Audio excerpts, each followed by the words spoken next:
Hello everybody and welcome to another track guide. This time we are going to tackle the circuit of the Americas in the old and reliable Ferrari 499P. My name is Timothy, I drive for Ferrari Esports and enjoy. First things first, an introductory to COTA.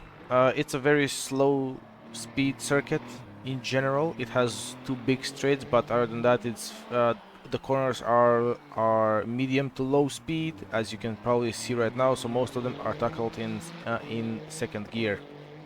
The circuit is also very bumpy on the levels of Sebring, so you have to take everything into consideration when tackling it and making the setups. But Hymo setups has at least the latter part covered for you. Okay, so this is the lap. Let's get on board with it. So starting the lap here, we go as fast as possible out of the last corner, taking a wider line, and turn one we will brake a bit before the second line. This corner is tricky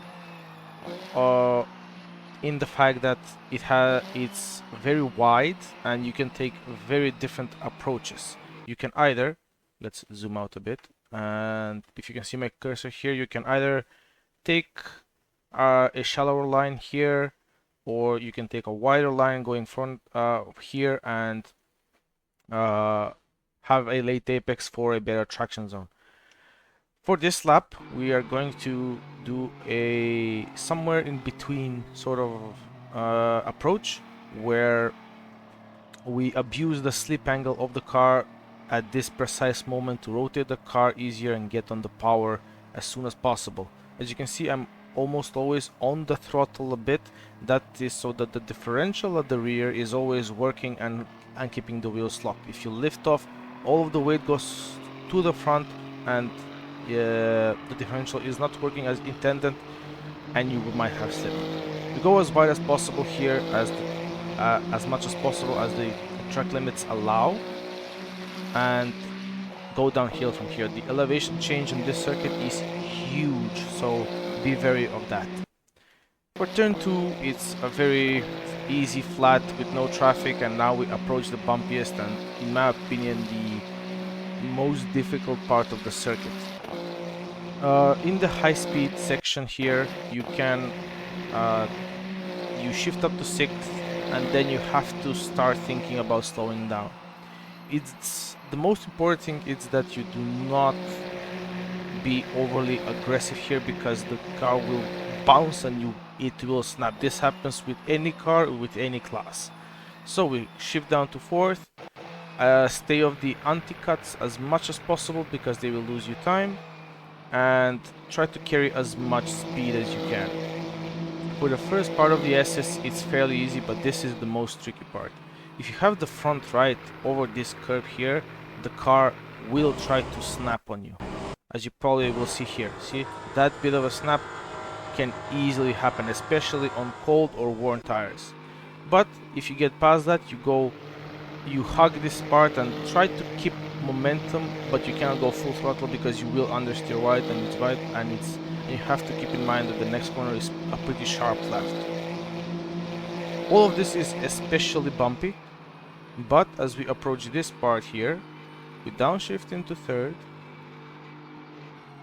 or stay in 4th, but in the race, on race fuel, I think that 3rd is better. And as we approach sector 2 now, for this part, you trail brake as much as you can to carry as much speed as you can. Most important is that you do not over brake the car, so you lose momentum.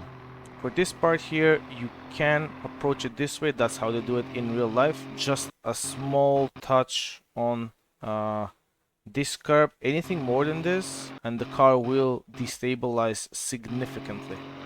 All of this, even that touch destabilizes the car, is for you to have a better exit here. As you can see, the undercut, I hit it after the halfway point, so I don't hit this part here, which is the highest point of the curb, so I try to stay off of it in order to have the most momentum possible. Here try to not go on the green stuff, because the more that you shift towards the right, the bumpier it it it gets, as you probably can tell. And as we enjoy this beautiful shot, we approach this corner, which is flat, and now this is the most tricky corner in my opinion on this circuit. It's also very, very, very wide, as you probably can see from this angle here. Let's see it from here. You can probably see how much it's let's zoom out a bit, and this is what I mean. There are so many apexes around this corner and so many dive bombing opportunities. I personally am not a fan of this, but my easiest approach is that you brake very late and have a very late apex. So in the sense that you sorry about that, in the sense that you approach it with this sort of a line. So you go here, here, and then like rotate the car around this point, so you have a much better exit around here. Let's see how that looks from the car's perspective. So braking point is around the second line, as you can see. I would brake even later than this, being completely honest. So as we slow the car down into first, as you can see, I have a very late apex here. The car, even after the midpoint, is still turning, and now I go into first, short shift into second to avoid wheel spin, and fully onto the throttle on the main straight. The main straight is a way of you to relax. It's the only smooth part on the circuit. And we prepare ourselves for the next hairpin.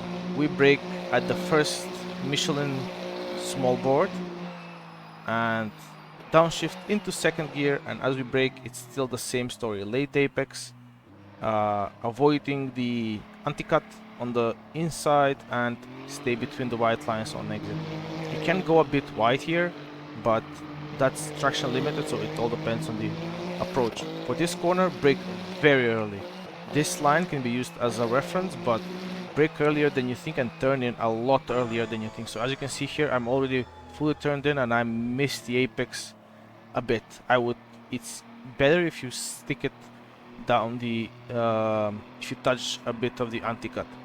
Here you have to feather the throttle. You cannot go full throttle here. The cars are very grip limited, and my best approach is that you short shift into third right about here. You probably heard it on the engine, and then we stay into third here while finding the perfect line for this corner. Brake in a straight line, but that's not possible, so brake with as much, like with as straight as possible steering wheel. And as we approach here, it's the same story. Late apex all the way, and get on the power as soon as possible. I choose to stay in second gear because it's easiest to modulate the throttle this way, plus the Ferrari has a lot of low-end torque. Both the Ferraris, that means the hypercar and the GTE.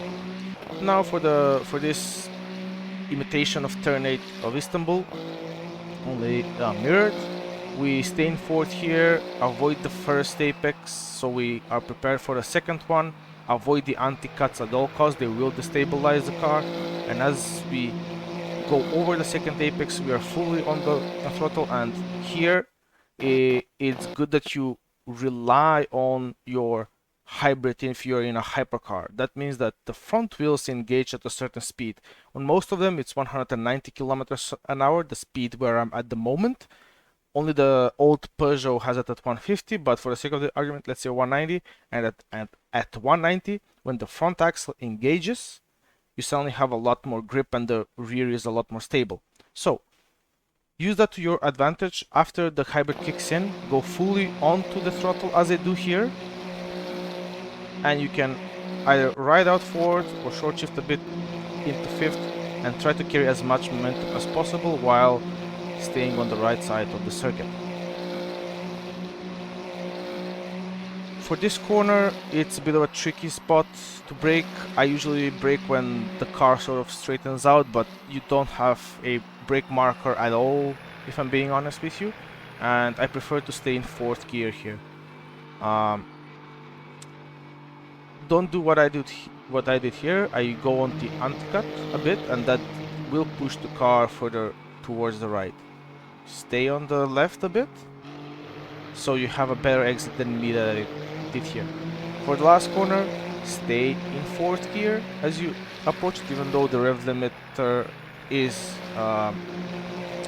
is over the top, but it's better than switching into 5th. Brake for the last corner a lot earlier than you think, because as you can see, it's off cambered, meaning that the car will naturally wash wide. Avoid the anti-cut as always and stay in 2nd gear and early onto the throttle here, staying between the white lines, and that's a lap of around COTA. That's it, guys. I don't know what more to say. It's a very tricky circuit. In the link, hopefully we will link up the my other lap that I did fully on board, and you can find our setup also in the description down below. Take care for now, and hopefully I will see you on track around this very bumpy circuit, as you probably can still see. Ciao.